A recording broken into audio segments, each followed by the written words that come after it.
Ahora podemos proceder con nuestro estudio del libro de Juan. Hemos considerado ya el verbo hecho carne en los primeros 18 versículos y pasamos a una época muy importante, la época de la consideración del verbo, la época de la consideración de Jesucristo, que comienza en el capítulo 1 y el versículo 19 y concluye en el capítulo 4 y el versículo 54, o sea, al final del capítulo 4. En síntesis, esta sección narra ciertos eventos por los cuales Jesucristo fue presentado al pueblo para su consideración y recepción. Primeramente, estudiemos el testimonio de Juan el Bautista. Ya hemos hecho referencia al hecho de que en el Evangelio según Juan se presentan varios testimonios acerca de la deidad de Jesús, que Él es el Hijo de Dios, que Él es Dios en la carne.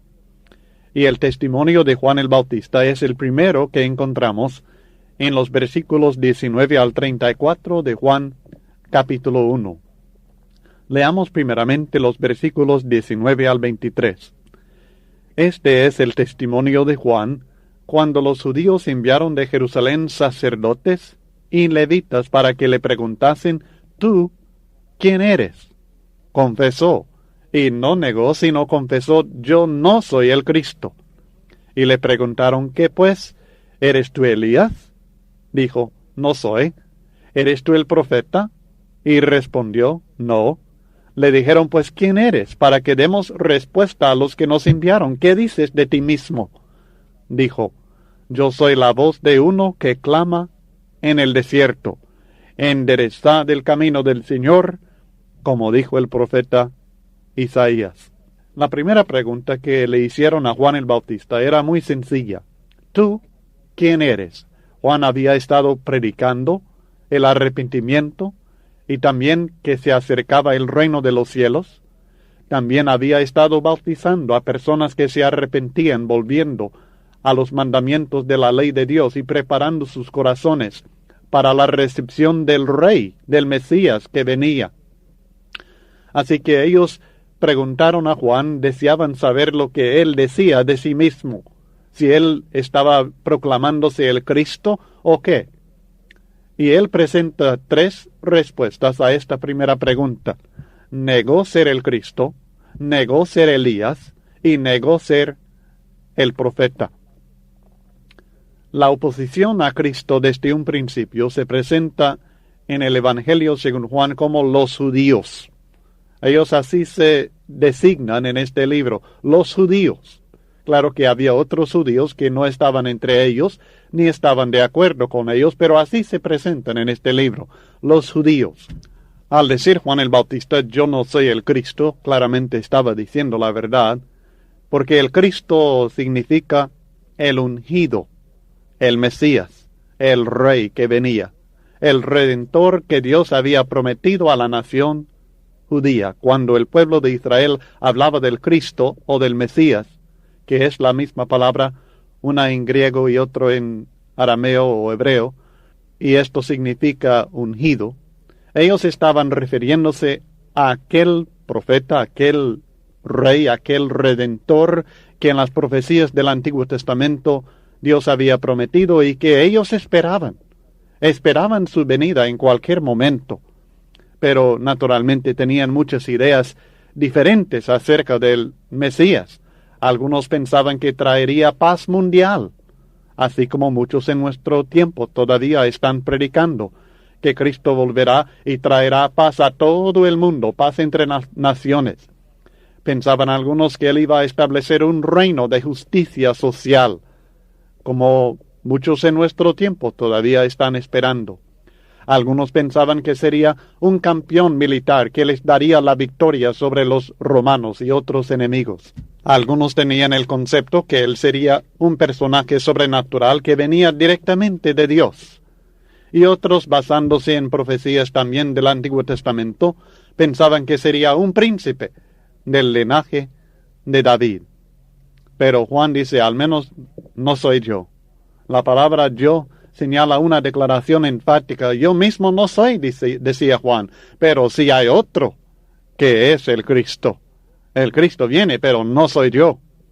Era inevitable también que le preguntaran si él era Elías, porque habían entendido claramente que Elías iba a preceder al Mesías. Aún los discípulos de Cristo mencionan este hecho en Mateo 17 y el versículo 10, declarando: ¿por qué pues dicen los escribas que es necesario que Elías venga primero?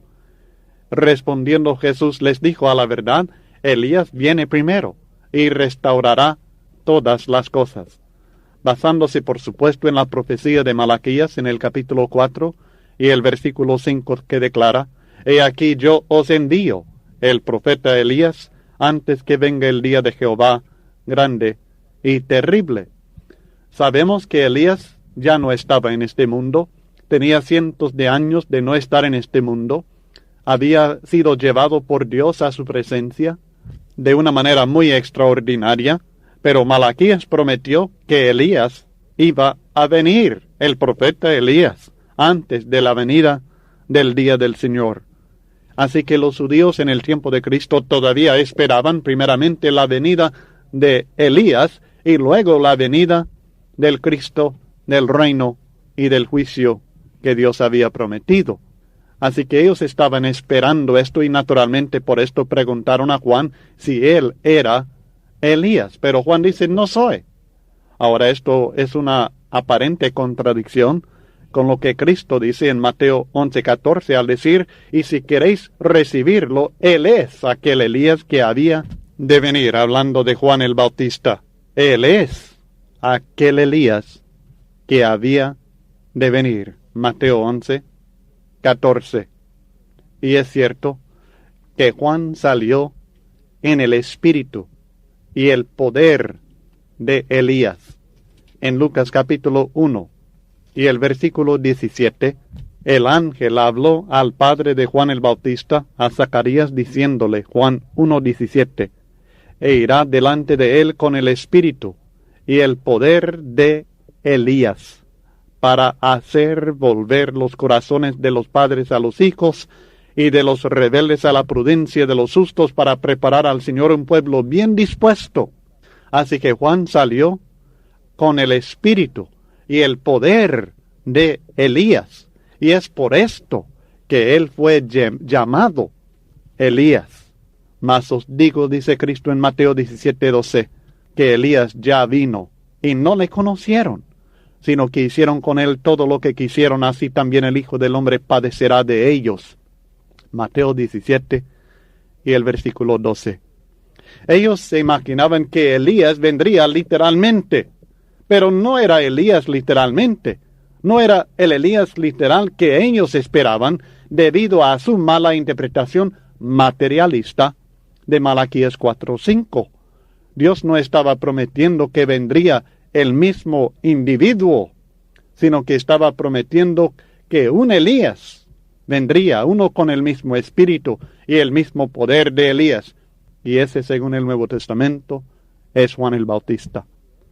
Hay personas hasta el día de hoy que siguen tomando esto literalmente acerca de Elías, que él mismo tenía que volver, pero no es literal. Es una profecía acerca de uno que vendría con el espíritu y el poder de Elías. ¿Cómo lo sabemos? Lo sabemos porque en Lucas 1:17 lo declara. Lo sabemos porque Cristo mismo identifica a Juan el Bautista como el Elías que había de venir. Mateo 11 y el versículo 14. Él no era Elías, sino Juan el Bautista. También le preguntaron a Juan si él era el profeta. Sabemos que Dios había prometido la venida del profeta. En el tiempo de Moisés, en Deuteronomio 18, versículos 15 y 18, encontramos esta promesa. Profeta de en medio de ti, de tus hermanos, como yo, te levantará Jehová tu Dios. A él oiréis. Profeta les levantaré de en medio de sus hermanos como tú, y pondré mis palabras en su boca, y él les hablará todo lo que yo le mandare. Esta es una profecía de un profeta que vendría, que ellos esperaban, y preguntaron así a Juan si él sería ese profeta. Sabemos que no lo era, sino que era el Cristo, el que venía para cumplir esta profecía. En Hechos capítulo 3 y el versículo 22 encontramos esta explicación bíblica acerca de aquella profecía. Hechos capítulo 3 y el versículo 22. Porque Moisés dijo a los padres: el Señor vuestro Dios os levantará profeta de entre vuestros hermanos como a mí. A él oiréis en todas las cosas que os hable. Y él sigue explicando en el versículo 26, a vosotros primeramente Dios, habiendo levantado a su Hijo, lo envió para que os bendijese, a fin de que cada uno se convierta de su maldad. Jesucristo es aquel profeta que había de venir. Bueno, Juan, si tú no eres ni Elías, ni el Cristo, ni el profeta, ¿quién eres? Tenemos que decir algo. Tenemos que responder a algo a aquellos que nos enviaron a preguntar. Y Juan respondió sencillamente: soy la voz. Soy la voz de uno que clama en el desierto. Mi mensaje es sencillo: enderezad el camino del Señor, cumpliendo así la profecía de Isaías. Juan se identificó como la voz, nada más. Yo represento al Rey, manifestando una actitud muy importante y que muchos no tienen, especialmente muchos que pretenden predicar la humildad sincera. Soy sencillamente una voz que está clamando: prepárense para la venida de Cristo. Su obra era sencilla: clamar. La obra de Juan el Bautista era clamar: enderezad el camino del Señor. Este es su mensaje: enderezad el camino del Señor. ¿Qué significa esto? Preparen el camino para que el Señor pueda entrar en su corazón. Arrepiéntanse, en otras palabras. Este es el mensaje de Juan: arrepiéntanse, preparen sus corazones, preparen el camino para la venida del Señor. Esto es un mandamiento. No es lo que él hacía, es lo que ellos tenían que hacer. Los caminos orientales no tenían superficie acabada, así como muchos caminos nuestros. Cuando un rey iba a visitar a una provincia suya, enderezaban el camino, los emparejaban bien para que viniera el rey. Y así Juan declara: yo no soy más que una voz que les dice: prepárense para la venida del rey. Enderezad, es un mandamiento, arrepentíos. Y esto, por supuesto, era el propósito por el cual vino Juan el Bautista, para exhortar a las personas a prepararse para la venida del Señor. Como dice en Lucas 1:17, el ángel a Zacarías: él vino para preparar al Señor un pueblo bien dispuesto. Es decir, un pueblo que tenga un corazón dispuesto a recibirlo. Y esto es lo que Juan hacía. Trataba de preparar corazones para la venida del Señor, del Mesías, del Cristo, del Salvador del mundo.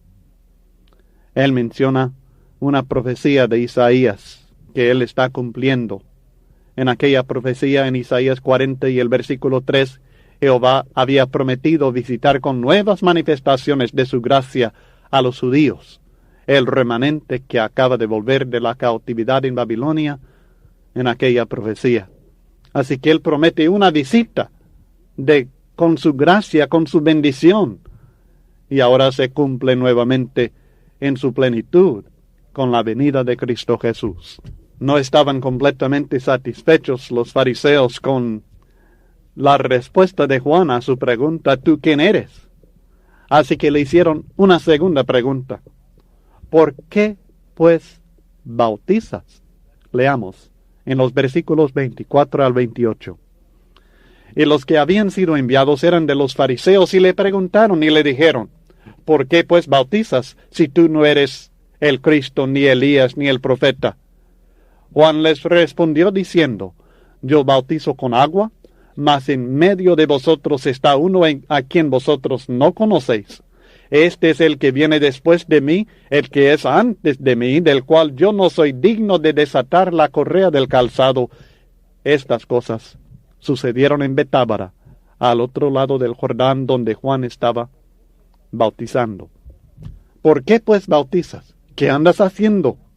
Ellos suponían que el acto de bautizar al pueblo indicaba que él era alguien con alguna autoridad divina. Según la tradición judía, sí practicaban cierto lavamiento o bautismo, pero solamente los gentiles que fueron convertidos al judaísmo fueron bautizados, y esto solamente según su tradición, porque no hay mandamiento en toda la ley mosaica en cuanto al bautismo. No obstante, Juan venía bautizando, mandando que el pueblo fuera bautizado. Entonces, ¿por qué lo haces? Y Juan realmente no responde directamente a su pregunta. Realmente la respuesta no era necesaria, porque lo que él quería hacer era señalar a otro, a Cristo.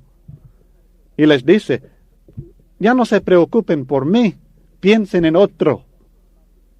Yo bautizo con agua, mas en medio de vosotros está uno a quien vosotros no conocéis, y en este deben pensar, porque él que viene después de mí es antes de mí. Él existe antes que yo, aunque viene después que yo.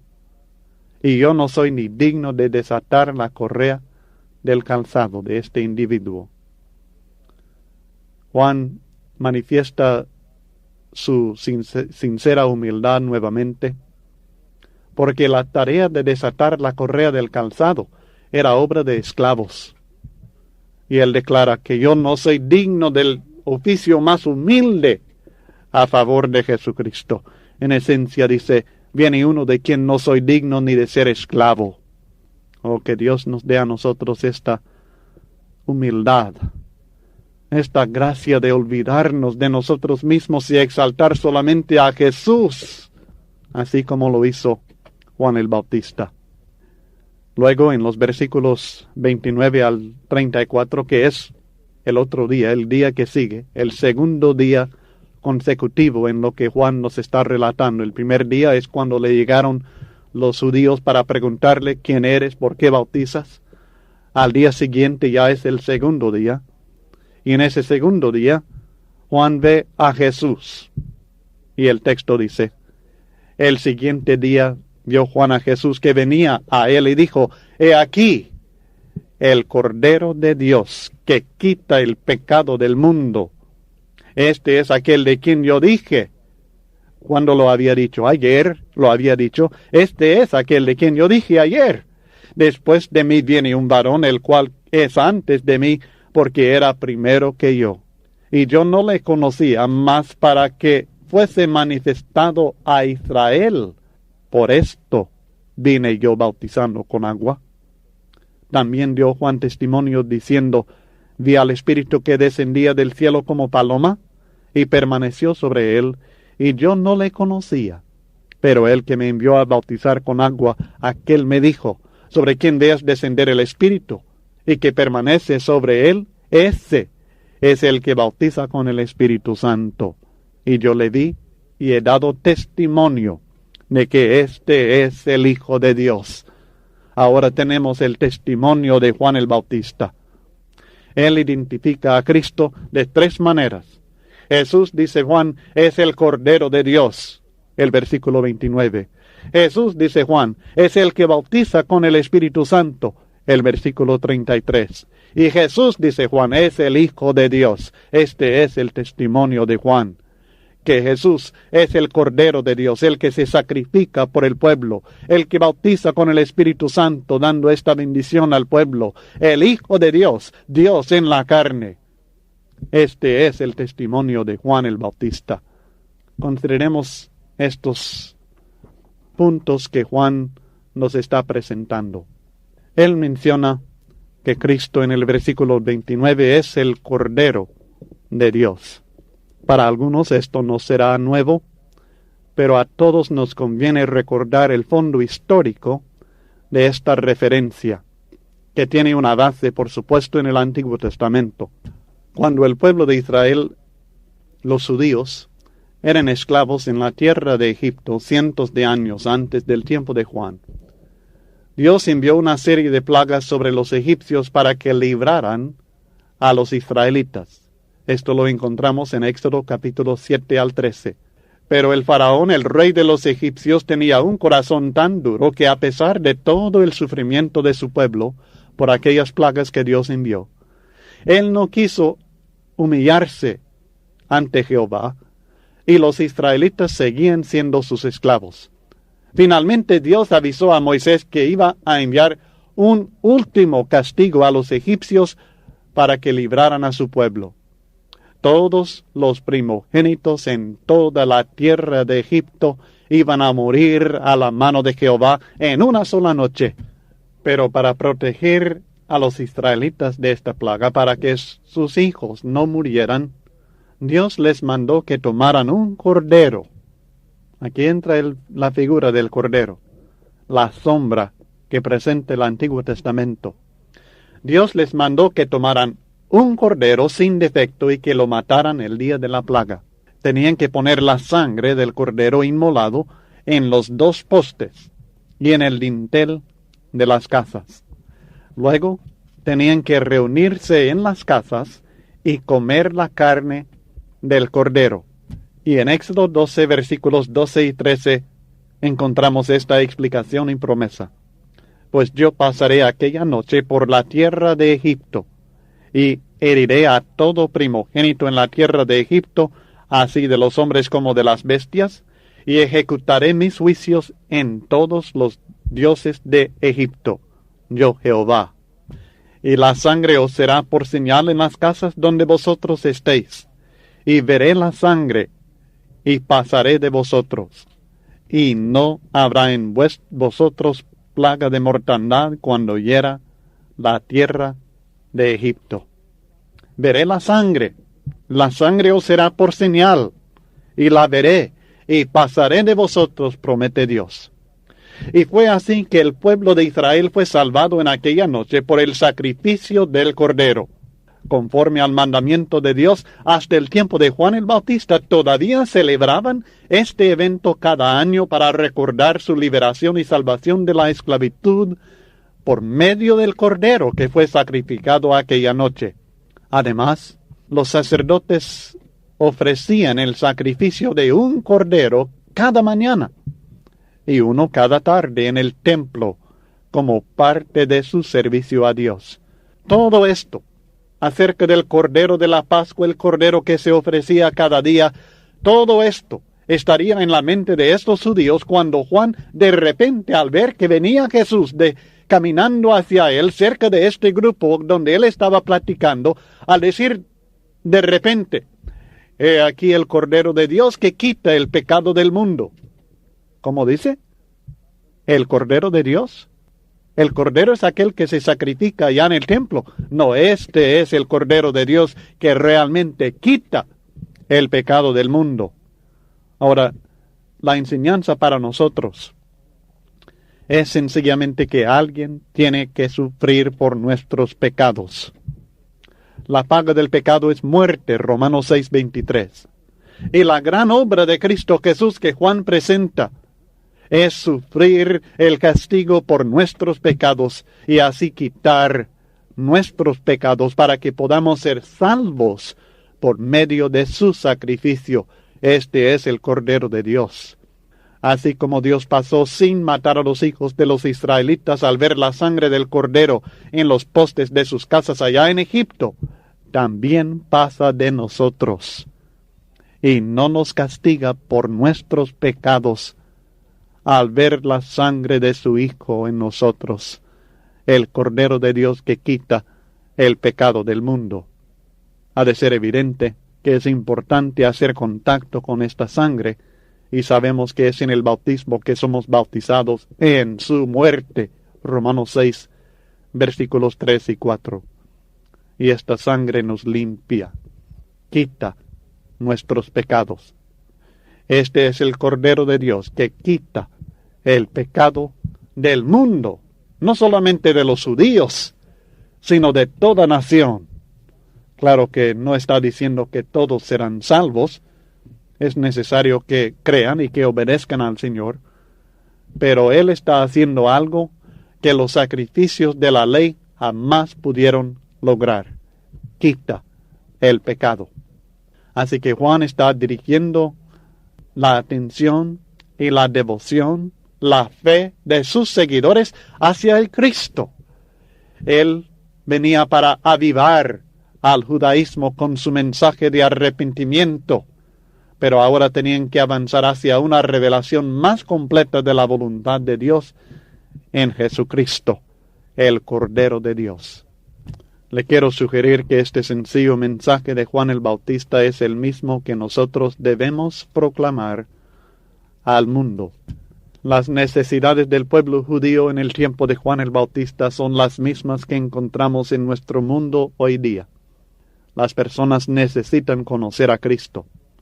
Necesitan saber de su amor manifestado en su sacrificio.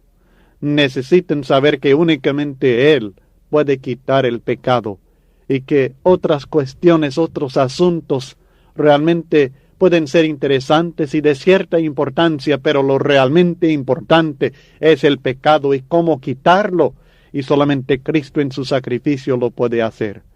Necesitan saber que este Cristo es el que ofrece el Espíritu Santo, que Él es divino, Hijo de Dios, Dios en la carne, y por tanto tiene la potestad de resolver todos nuestros problemas y de bendecirnos eternamente. Prediquemos el Evangelio, las buenas nuevas de Cristo, así como lo hizo Juan el Bautista. Yo no le conocía, declara Juan en el versículo 31. Ahora lo conocía, por supuesto, cuando habló estas palabras, pero anteriormente no le había conocido, o tal vez había conocido a Jesús. Eran parientes, según Lucas 1:36, pero no lo había conocido como el Cristo, no sabía quién era. Y su propósito era manifestar a Israel la presencia del Mesías, aunque él no sabía quién era hasta aquel momento de su bautismo. Él vino, dice, para que fuese manifestado a Israel. Por esto vino bautizando con agua. Y fue una señal que Dios escogió para que Juan se diera cuenta quién era el Hijo de Dios. Juan no dedujo que Jesús era el Cristo debido a su vida o algo que vio en él, sino que Dios le había dado una señal. La señal era sencillamente sobre quien veía descender el Espíritu como paloma y permanecer sobre él, que este es el Hijo de Dios, el que bautiza con el Espíritu Santo. Juan el Bautista supo que Jesús era el Hijo de Dios por la señal del Espíritu descendiendo sobre él como paloma.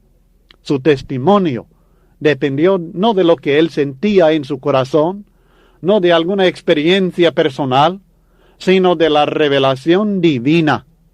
La señal que Dios le había prometido se cumplió como otra prueba de la identidad de Jesús, que Él es el Cristo, el Hijo de Dios. Una prueba que se nos presenta en este libro. Juan vio el Espíritu. Claro que el Espíritu no tiene cuerpo. Un espíritu no tiene carne y huesos. Y el Espíritu no es una paloma. Pero fue una manifestación física del Espíritu para identificar a Jesús como el Cristo. Y es interesante que esta paloma no cayó sobre Jesús y luego se voló. El Espíritu permaneció sobre Jesús, dice el texto. No dejó lugar a dudas. No fue por un momento nada más. Además de esta señal, Juan el Bautista también oyó la revelación de Dios. Cuando Cristo fue bautizado en agua por él, el Padre también habló del cielo, y Juan oyó esta declaración del Padre en Lucas 3 y el versículo 22, y descendió el Espíritu Santo sobre él en forma corporal como paloma, y vino una voz del cielo que decía: Tú eres mi Hijo amado, en ti tengo complacencia. Así que él tenía dos motivos por creer y estar seguro y proclamar, dar su testimonio, como uno que había visto y oído el testimonio divino que Jesús es el Hijo de Dios y el que iba a bautizar con el Espíritu Santo. sobre el bautismo en el Espíritu Santo. Usted puede estudiar más en detalle en la lección número 5 en el cursillo sobre este tema, el Espíritu Santo. No vamos a tocar esto en esta lección sobre el Evangelio según Juan. El testimonio de Juan es: este es el Hijo de Dios. Lo identifica como Hijo de Dios en base a la señal que él había visto. Y Cristo mismo se identifica a sí mismo como el Hijo de Dios. He escuchado a algunos predicadores de religiones modernas que dicen que Cristo nunca alega ser Hijo de Dios. Pero en Juan capítulo 5 y el versículo 25, el Señor dice: de cierto os digo, viene la hora, y ahora es, cuando los muertos oirán la voz del Hijo de Dios, refiriéndose a sí mismo. Se llama el Hijo de Dios, y los que la oyeren vivirán. En Juan capítulo 10 y el versículo 36, también encontramos estas palabras de Jesucristo: al que el Padre santificó y envió al mundo, vosotros decís, tú blasfemas, porque dije, Hijo de Dios soy. Él dijo, Hijo de Dios soy. Estos dos textos son muy claros, y hay otros que también son muy claros, en los cuales Jesús se pone de acuerdo con Juan que él es Hijo de Dios, no solamente Hijo de hombre. Luego, en los versículos 35 al 51, hasta el final del capítulo 1, nosotros encontramos la presentación de los discípulos de Juan el Bautista. El siguiente día, otra vez estaba Juan y 2 de sus discípulos. Ahora, este es el tercer día consecutivo. En el primer día llegaron a Juan los fariseos preguntándole, ¿tú quién eres y por qué bautizas? En el segundo día, Juan, viendo a Cristo, lo identificó como el Cordero de Dios, el Hijo de Dios. Y ahora, este es el tercer día consecutivo. El texto dice, en los versículos 35 al 42, primeramente: el siguiente día, otra vez estaba Juan y 2 de sus discípulos, y mirando a Jesús que andaba por allí, dijo, he aquí el Cordero de Dios. Le oyeron hablar los 2 discípulos, y siguieron a Jesús. Y volviéndose Jesús y viendo que le seguían, les dijo, ¿qué buscáis? Ellos le dijeron, Rabí, que traducido es maestro, ¿dónde moras? Les dijo, venid y ved. Fueron y vieron dónde moraba, y se quedaron con él aquel día, porque era como la hora 10. Andrés, hermano de Simón Pedro, era uno de los 2 que habían oído a Juan y habían seguido a Jesús. Este halló primero a su hermano Simón, y le dijo, hemos hallado al Mesías, que traducido es el Cristo, y le trajo a Jesús. Y mirándole Jesús dijo, tú eres Simón, hijo de Jonás, tú serás llamado Cefas, que quiere decir Pedro. Es muy interesante y creo que es muy importante en el principio de este párrafo notar que es Juan mismo el que está señalando a Jesús para que sus discípulos le sigan a él. Él señala más allá de sí mismo, he aquí el Cordero de Dios. Él bien sabía que estaba invitando a sus propios discípulos a seguir a otro, pero no sintió nada de celos. Él para esto había venido y había dedicado su vida a la preparación de discípulos para Jesús, no para sí mismo. Por este motivo encontramos más adelante en el capítulo 3 que cuando Jesús comenzaba a bautizar y llegaban a él muchas personas, Juan dijo sencillamente, es necesario que él crezca, pero que yo mengüe. Juan capítulo 3 y el versículo 30. Qué diferente de la actitud de muchos predicadores modernos, no pocos dentro de la iglesia del Señor, que quieren que los demás los sigan a ellos. Ellos mismos quieren toda la honra, hablan de su iglesia como si fuera realmente de ellos. Los hermanos aprenden a decir Yo pertenezco a la iglesia del hermano fulano. Yo asisto a la iglesia del hermano Mengano. Oh, qué triste. Ojalá que pudiéramos todos aprender y seguir el ejemplo de Juan el Bautista. En vez de buscar la honra, en vez de buscar que todos nos sigan a nosotros, señalar a Jesús e insistir en que nosotros somos de poca importancia y Cristo es de suma importancia. Recordemos que debemos hacer discípulos, pero no discípulos nuestros. Nuestra comisión es hacer discípulos para Jesús, seguidores del Señor, y de hacer discípulos, ciertamente Mateo 28:19, pero no discípulos de nosotros, discípulos de Cristo Jesús. Luego, cuando estos dos discípulos de Juan siguieron a Jesucristo, Él les preguntó, ¿qué buscáis? No les preguntó a quién buscaban, sino qué buscaban, qué propósito traen. Ellos inmediatamente lo identificaron como su maestro, rabí, maestro, mi grande, manifestando su respeto y que ya estaban dispuestos a seguir a Jesús. Buscaban una oportunidad para conversar detenidamente con el maestro. Esto es lo que buscaban, y así es que se quedaron con él aquel día, porque ya era la hora 10, dice el texto, como las 10 de la mañana en la hora romana.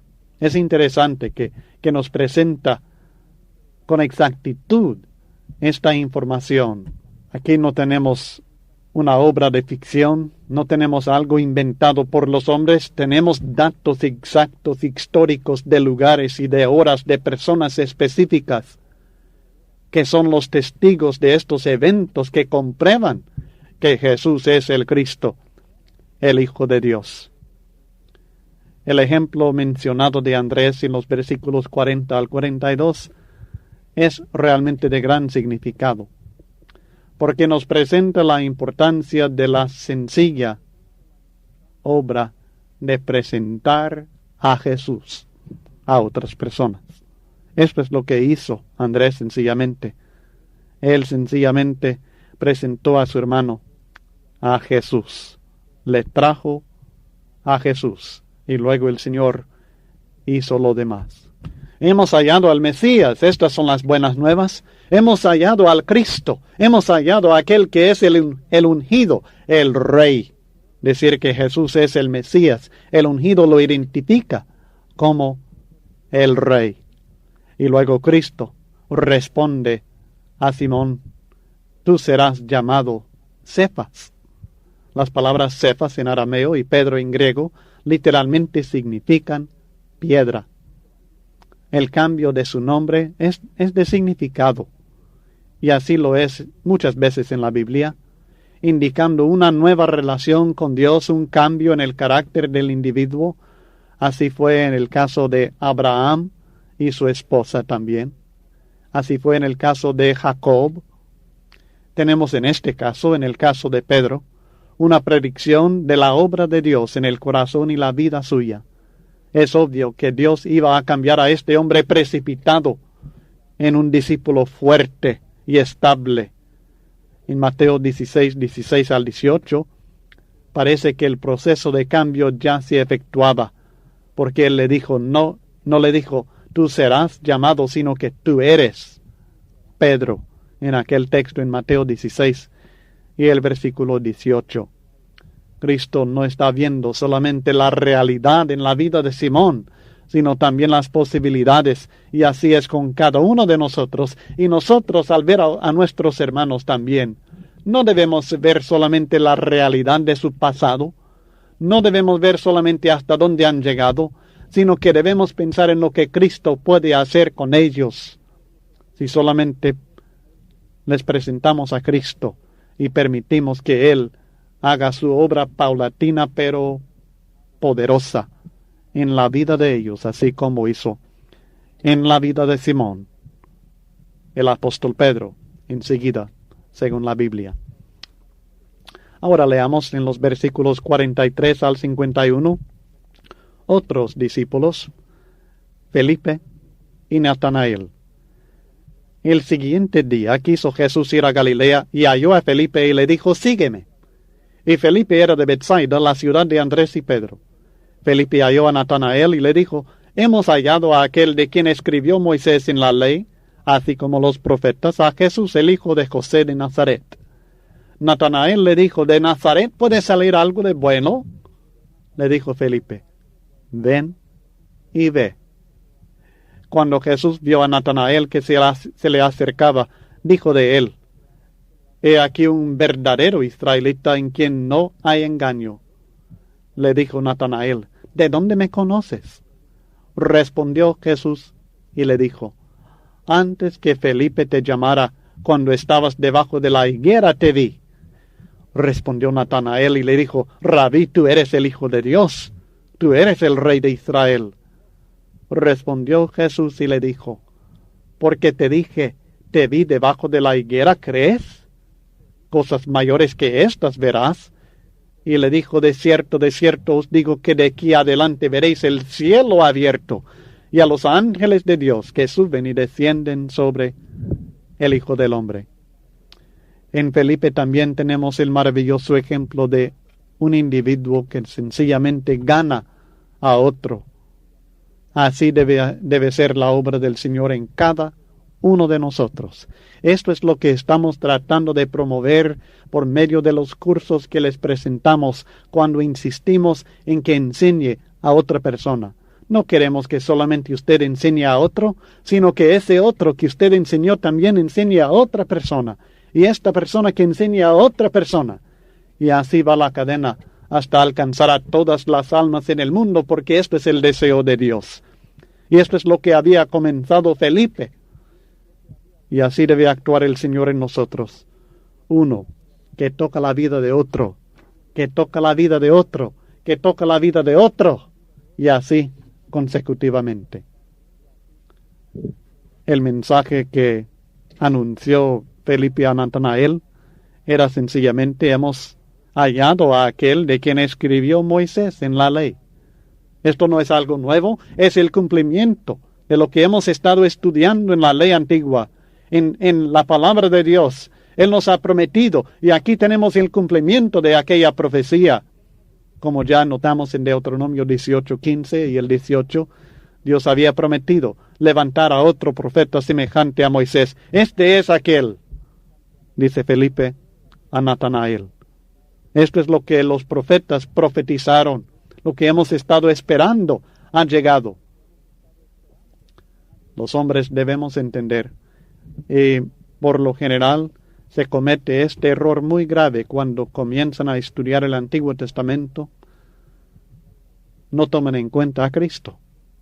Pero el Antiguo Testamento, sin ver a Cristo en él, es un libro cerrado, porque de él hablan los profetas, de él habla la ley, de él hablan los salmos, y las promesas de todo el Antiguo Testamento señalan a Cristo.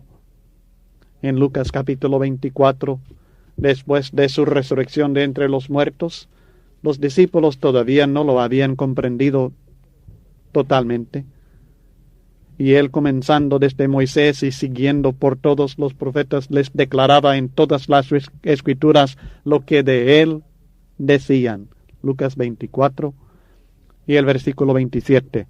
Y luego en el 44 del mismo capítulo dice: estas son las palabras que os hablé estando aún con vosotros, que era necesario que se cumpliese todo lo que está escrito de mí en la ley de Moisés, en los profetas y en los salmos. Entonces les abrió el entendimiento para que comprendiesen las escrituras. Él, cuando les reveló y les aclaró que las escrituras antiguas hablaban de él, entonces comprendieron muchas cosas. Y les dijo: así está escrito, y así fue necesario que el Cristo padeciese y resucitase de los muertos al tercer día, y que se predicase en su nombre el arrepentimiento y el perdón de pecados en todas las naciones, comenzando desde Jerusalén. He aquí la esencia de las promesas y las profecías del Antiguo Testamento. Esta esencia es Cristo, su vida, sus enseñanzas, su muerte, su resurrección y la predicación de su evangelio a todo mundo, comenzando desde Jerusalén, que hay perdón de pecados para todos en su nombre. Este es el mensaje del Antiguo Testamento, mensaje que no entendían ni aquellos que los hablaban, que los escribían, según 1 Pedro 1, versículos 10 al 12. Deseaban saber qué tiempo, qué persona, y aun los ángeles anhelaban ver en estas cosas. Pero ahora se han revelado en el Evangelio de Cristo Jesús. En Hechos capítulo 26 y los versículos 22 y 23, el apóstol Pablo, contando lo que había sucedido en su vida y cómo Dios le llevó al arrepentimiento y el bautismo. Pero habiendo obtenido auxilio de Dios, perseveró hasta el día de hoy, dando testimonio a pequeños y a grandes, no diciendo nada fuera de las cosas que los profetas y Moisés dijeron que habían de suceder. Los judíos no lo habían comprendido, así como muchos, hasta predicadores hoy día, no han logrado comprender que Moisés y los profetas hablaban de las mismas cosas que el apóstol Pablo predica en el libro de los Hechos y en sus epístolas a las iglesias. Hablaban de la venida del reino de Dios. La iglesia de Cristo hablaban de la venida del Cristo, esta primera venida de la cual nosotros leemos en el Nuevo Testamento. Hablaban de su vida, hablaban de su muerte, de su sepultura, de su resurrección, del perdón de pecados para todo el mundo. Mediante la predicación de este bendito evangelio, de esto hablaban, que el Cristo había de padecer y ser el primero de la resurrección de los muertos, para anunciar luz al pueblo y a los gentiles. Sí, aún la salvación de los gentiles se menciona en las profecías del Antiguo Testamento, de esto tratan. Pero materializan hoy día estas profecías y no pueden entender el Antiguo Testamento. Es un libro cerrado para muchos, porque no entienden que de Cristo hablan, de su primera venida, de su obra cuando vino la primera vez, y de esta salvación espiritual que Dios nos da. Felipe lo identifica a Cristo como el hijo de José, y era hijo legal de José, y de esta manera era del linaje de David, como aprendemos tanto en Lucas 3 como también en Mateo 1, en las genealogías de nuestro Señor. Suponían que era de Nazaret. No nació en Nazaret, sino que fue criado allí. Pasó la mayoría de su vida terrenal en Nazaret y por tanto así fue conocido como Nazareno. Pero Natanael cometió dos errores fundamentales muy graves, muy peligrosos, que muchos hoy día siguen cometiendo. ¿De Nazaret puede salir algo de bueno? Manifestaba el prejuicio y la ignorancia. Ignoraba el verdadero origen de Cristo, ignoraba la promesa de Dios y tenía un prejuicio en contra de este individuo sencillamente porque él venía de Nazaret. Imagínese.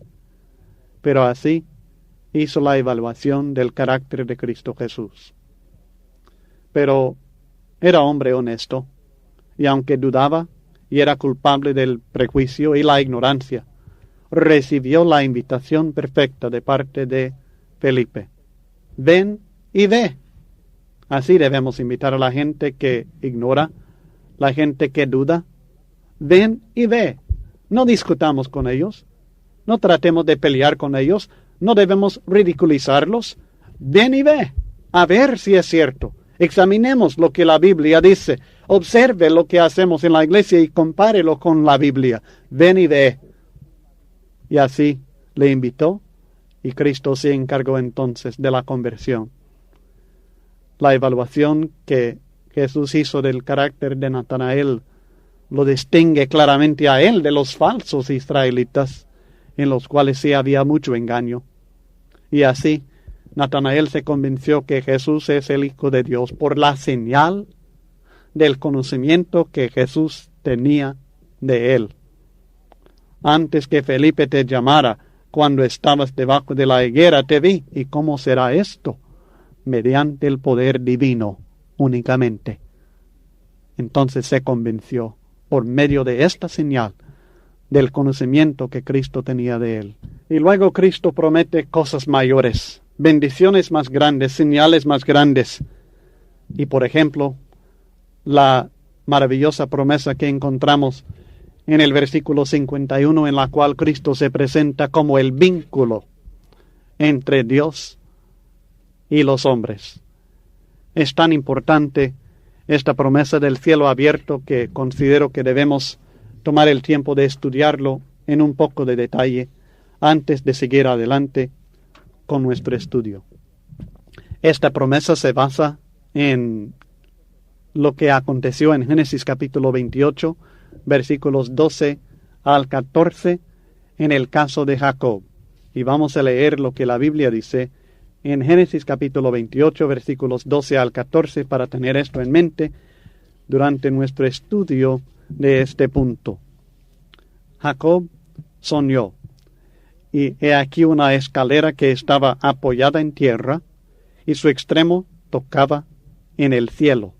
Y he aquí ángeles de Dios que subían y descendían por ella. Y he aquí Jehová estaba en lo alto de ella, el cual dijo: Yo soy Jehová, el Dios de Abraham tu padre, y el Dios de Isaac. La tierra en que estás acostado te la daré a ti y a tu descendencia. Será tu descendencia como el polvo de la tierra, y te extenderás al occidente, al oriente, al norte y al sur, y todas las familias de la tierra serán benditas en ti y en tu simiente.